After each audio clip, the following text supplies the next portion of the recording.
안녕하세요, 여러분. 경제학을 가장 쉽고 재미있고 또 명쾌하게 풀어드리는 여러분의 경제학장 박사입니다.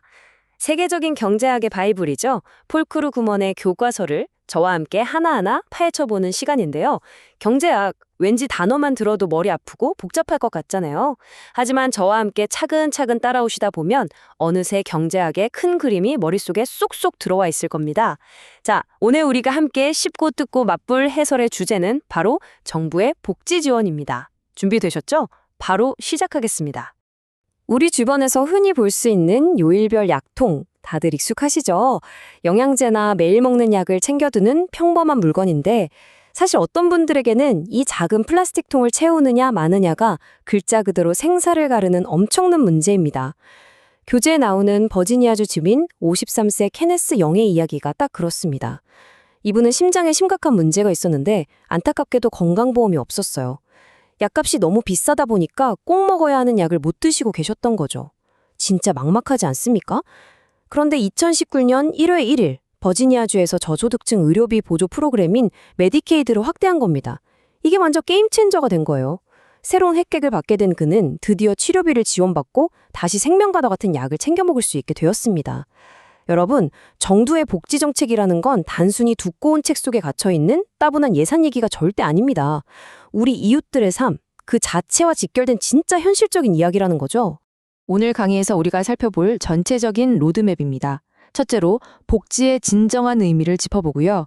둘째, 숫자로 그 규모가 얼마나 큰지 확인해 보겠습니다. 셋째, 진보와 보수는 이걸 어떻게 다르게 보는지 알아본 다음 마지막으로 전체 요약과 함께 우리가 고민해 볼 거리를 던져드리겠습니다. 자, 그럼 첫 번째 내용입니다. 복지의 진정한 의미에 대해 바로 들어가 보겠습니다.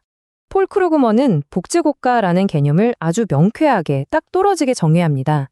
경제적 불안을 제한하고 경제적 불평등을 줄이기 위해 개인에게 어떤 형태로든 보조를 제공하는 정부 프로그램의 모음. 여기서 우리가 주목해야 할 진짜 핵심 포인트는 바로 두 가지 목적입니다. 첫째는 경제적 불안을 줄이는 것, 그리고 둘째는 경제적 불평등을 완화하는 것이죠. 그러니까 국가가 막 그냥 시혜를 베푸는 착한 산타클로스 역할을 하는 게 아니라요. 우리 중 누구라도 살면서 갑자기 겪을 수 있는 실직, 질병, 노령화 같은 경제적인 위기 상황에서 우리를 지켜주는 거대한 우산 역할을 한다. 이렇게 이해하시면 딱 맞습니다. 두 번째 섹션입니다. 숫자로 보는 복지의 규모인데요. 미국의 실제 데이터로 이게 얼마나 거대한지 한번 체감해 보시죠. 자, 여러분. 1억 3천만 명. 감이 우시나요? 이게 미국 전체 인구의 대략 3분의 1에 달하는 어마어마한 숫자입니다. 65세 이상의 모든 합법적 거주자를 커버하는 메디케어, 그리고 저소득층을 위한 메디케이드, 이 두 제도를 통해서 정부로부터 건강보험 혜택을 받는 사람들의 수입니다. 아까 제가 말씀드린 케네스 영 기억하시죠? 그분도 바로 이 1억 3천만 명이라는 거대한 숫자 안에 포함된 한 명인 겁니다. 정부의 보조가 국민들의 일상 깊숙이 아주 광범위하게 맞닿아 있다는 걸 이 압도적인 숫자가 보여주고 있는 거죠. 다음으로 넘어가 볼까요? 이번엔 6천만 명 이상입니다. 이것도 엄청나죠? 이건 은퇴하신 분들이나 장애인분들을 지원하는 사회보장제도의 혜택을 받는 분들의 수입니다. 노후를 대비할 자금이 부족하거나 뜻하지 않은 질병이나 장애로 더 이상 경제활동을 하기 어려운 분들에게 이 제도는 어떨까요? 그냥 용돈 수준의 보조금이 아닙니다. 문자 그대로 생존을 가능하게 해주는 필수적인 생명줄인 셈이죠. 자, 복지가 의료랑 은퇴 지원에서 끝날까요? 절대 아닙니다. 여기 3,500만 명 이상이라는 또 다른 충격적인 숫자가 있습니다. 이분들은 흔히 식품 구입권, 푸드 스탬프라고 부르는 영양 지원 프로그램, 즉 SNAP를 통해 정부로부터 식비 지원을 받고 있습니다. 우리가 살아가는데 가장 기본적이고 필수적인 먹는 문제조차도 이 거대하고 촘촘한 복지 시스템 안에서 관리되고 있다는 사실을 아주 잘 보여주는 대목입니다. 드디어 마지막 숫자입니다. 2,500만 명. 이분들은 EITC, 즉 근로소득세 공제 제도를 통해 임금에 추가로 보조금을 받는 분들입니다.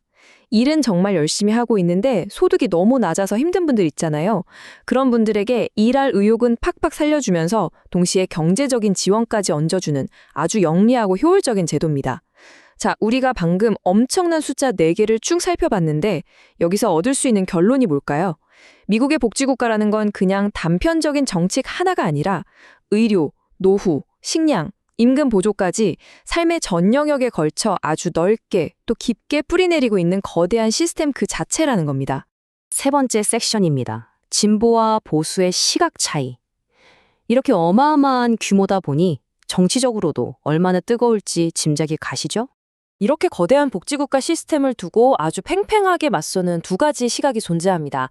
먼저 진보주의자들은 복지국가의 권한과 범위를 지금보다 훨씬 더 팍팍 눌려야 한다고 주장합니다. 더 많은 사람을 더 강력하게 경제적인 위험에서 지켜줘야 한다는 입장이죠. 하지만 반대편의 보수주의자들은 다릅니다. 복지국가의 규모와 범위를 줄여야 한다고 목소리를 높입니다. 정부가 너무 많이 개입하고 세금 부담이 커지면 오히려 경제가 무거워지고 효율성이 뚝 떨어진다고 보는 겁니다. 여기서 잠깐, 저는 여러분의 짱박사로서 철저하게 중립입니다. 어느 한쪽이 맞다 뗄리다를 떠나서 이렇게 복지를 확장할 것이냐 아니면 축소할 것이냐 하는 팽팽한 힘겨루기 자체가 현실 정치와 경제가 맞물려 돌아가는 원리를 보여주는 아주 중요한 지표라는 걸 이해하시는 게 핵심입니다. 그렇다면 진보와 보수는 매일매일 서로 헐뜯고 싸우기만 할까요? 에이, 그건 아닙니다. 사실 그 깊은 기저를 들여다보면 양쪽 다 동의하는 아주 굳건한 합의점이 하나 있어요. 바로 어려움이 있는 가족들이 어느 정도의 도움이 필요하다는 것에는 넓은 범위의 공감대가 형성되어 있다는 겁니다. 진짜 흥미로운 건요, 복지를 대폭 줄여야 한다고 강하게 주장하는 보수주의자들조차도 국가가 가난한 사람을 돕고 기본적인 의료나 은퇴를 지원하는 이 큰 틀의 복지국가 형태 자체는 매우 당연한 것으로 받아들인다는 사실입니다. 쉽게 말해 복지를 아예 다 없애버리자, 이게 아니라 그 규모를 어느 정도로 할 건지, 어떤 방법으로 할 건지를 두고 다투고 있다는 거죠. 이 차이를 아는 게 정말 중요합니다. 드디어 마지막 네 번째 섹션입니다. 요약 및 생각해볼 거리입니다. 앞으로 교과서에서 더 깊게 들어갈 내용들을 살짝 맛보여 드릴게요. 우리가 앞으로 크루그먼 교과서 18장에서 제대로 파헤쳐볼 핵심 로드맵입니다. 도대체 빈곤은 왜 생겨나고 어떤 끔찍한 결과를 가져오는지, 소득 불평등은 역사적으로 어떻게 오르락내리락 해왔는지 볼 거고요. 또 우리가 앞서 봤던 그 거대한 사회보장 제도들이 실제 경제 전반에 어떤 나비 효과를 일으키는지, 복지 사이즈를 둘러싼 싸움의 근본적인 경제학적 이유는 뭔지, 끝으로 민간 의료보험 시장만이 가진 아주 독특한 성질까지 쫙 훑어볼 예정입니다. 이 주제들을 머릿속에 큰 지도로 그려두시면 앞으로의 강의를 따라오시는데 진짜 큰 무기가 될 겁니다. 자, 오늘 해설을 마무리하면서 여러분의 경제학 짱 박사가 아주 철학적이면서도 도발적인 질문 하나 딱 던지고 가겠습니다. 사회는 정부가 개입하기 전까지 도대체 어느 정도의 경제적 불안을 용인해야 할까요? 정부가 처음부터 끝까지 다 책임져주는 완벽하게 평등한 사회?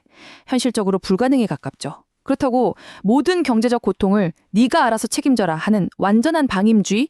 그건 너무 냉혹하잖아요. 그럼 도대체 어디까지가 개인이 짊어져야 할 몫이고 선을 딱 넘어서면 그때부터 국가가 나서야 하는 걸까요?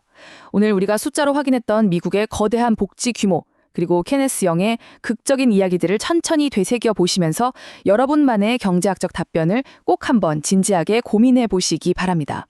이런 질문들을 스스로에게 던질 수 있다면 여러분은 이미 훌륭한 경제학적 사고를 하고 계신 겁니다. 지금까지 여러분의 든든하고 유쾌한 가이드, 경제학 짱 박사였습니다. 다음 시간에도 훨씬 더 흥미진진한 내용으로 찾아오겠습니다. 함께해 주셔서 감사합니다.